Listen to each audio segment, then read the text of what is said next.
Aloha and welcome back to Yama Studios. My name is Hana Maruyama. I am a scalp micropigmentation practitioner at Yama Studios, which is a paramedical tattoo clinic on Oahu in Honolulu, Hawaii. Today, I'm going to be answering one of the most frequently asked questions about scalp micropigmentation. And I love this question. Is scalp micropigmentation a tattoo? You bet it's a tattoo.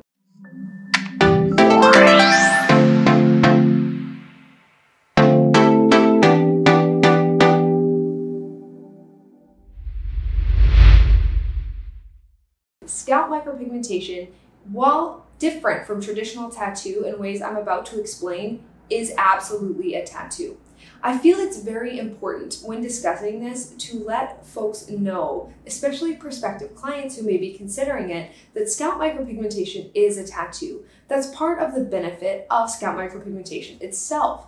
It is a tattoo, so it is going to be something that you will be able to have in your skin for years. It's very long lasting and it ages very well. So that's something that is one of the biggest benefits of scalp micropigmentation. It's not something that's temporary, that has to have continued use the way that other hair loss solutions do. So with Topic, you're going to have to be applying that every day. With topical hair loss drugs like minoxidil or finasteride, you're going to have to be applying them every day, and they do smell, so that's one of those negative side effects.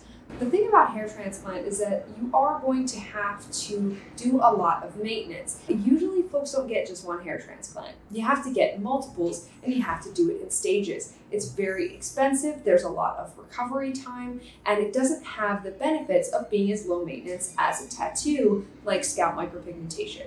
Now the difference between scalp micropigmentation and a traditional tattoo is threefold. The first is technique, so the method of application.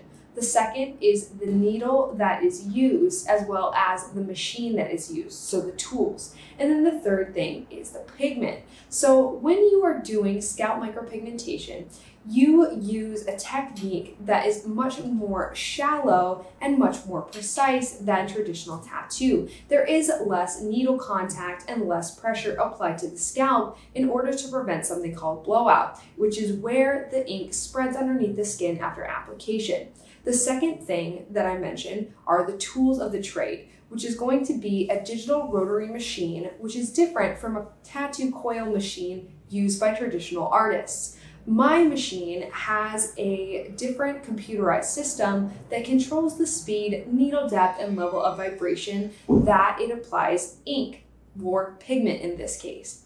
And then the needle. So the needle is a single-use cartridge specifically designed for paramedical tattoo. It's not the same as needles used by traditional tattoo artists because we are both trying to achieve different outcomes. One is to create a piece of art, and one is to replicate something as closely as possible to the real thing. The third thing is going to be the pigment. So I use an iron oxide based pigment. While some scalp micropigmentation practitioners use carbon-based ink, even then diluted and applied in the same way that I mentioned, which is going to be a different application technique with different tools than traditional artists use. All of these differences combined together don't change the fact that scalp micropigmentation is in fact a tattoo. It's going to heal very similar to a tattoo, and it's not going to create hair. It's going to create the tattoo illusion of hair. So that is important to note in this case. But yes, it's a tattoo. Another difference between tattoo and scalp micropigmentation is the way it fades. Due to different pigment and different application, scalp micropigmentation fades much more naturally than traditional tattoo. You've probably seen tattoos that oxidize over time and turn a little bit blue or a little bit green. With scalp micropigmentation, the application method and pigment mitigate this difference, and it makes a huge impact. So for folks who didn't know that scalp micropigmentation was a tattoo and just learned this after looking into it, it's not something that should scare you away. A lot of clients, when they come in for the first time for their consultation, are very worried because they actually don't have tattoos. The majority of my clients do not. And so getting scalp micropigmentation is actually their first tattoo. That said, it wouldn't be wise to get scalp micropigmentation and then believe that you could go get an entire chest piece done. It's not the same. It doesn't hurt. Scalp micropigmentation is nowhere near as painful as a tattoo. In fact, scalp micropigmentation is not painful at all. Many people are surprised to hear this since the concept is a needle going into the skin, and you would think that that would cause an amount of discomfort, but that's actually not the case. It's so shallow and so repetitive that most people actually fall asleep within 5 to 20 minutes of their procedure and are out for the entire thing. So it's very relaxing, and it's definitely nowhere near the level that any kind of traditional tattoo is, simply because of the technique. It's very shallow and light, and there's no pressure applied, so needle contact is the main thing that causes the discomfort of traditional tattoo, and that's not present in scalp micropigmentation. So if you don't have any tattoos, don't be put off by the fact that scalp micropigmentation is a tattoo, because it's not the same, and it should not be something that scares you away from this as being a really good option for you specifically. It probably still is. The only thing that would make it not a good option for you would be skin conditions that would eliminate you from this procedure. But the fact that it's a tattoo itself should not be the factor that keeps you from getting scalp micropigmentation.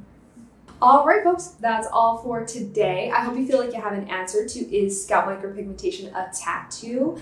We went over a lot today, so if you do have questions, comments, thoughts, or ideas, go ahead and drop those in the comments below, and I will be answering them. If you would like to have an in-person consultation in Hawaii, or if you'd like advice on your personal hair loss situation, or you're looking for a practitioner in your area and you need some guidance, please feel free to get in contact with me via email on my website, which is yamastudios.co. That'll be linked below. Now, make sure you hit that thumbs up and subscribe so you don't miss anything that I post. And if you want to watch more videos about this, go ahead and check out my channel. Thank you so much for watching. Have a wonderful day, and aloha.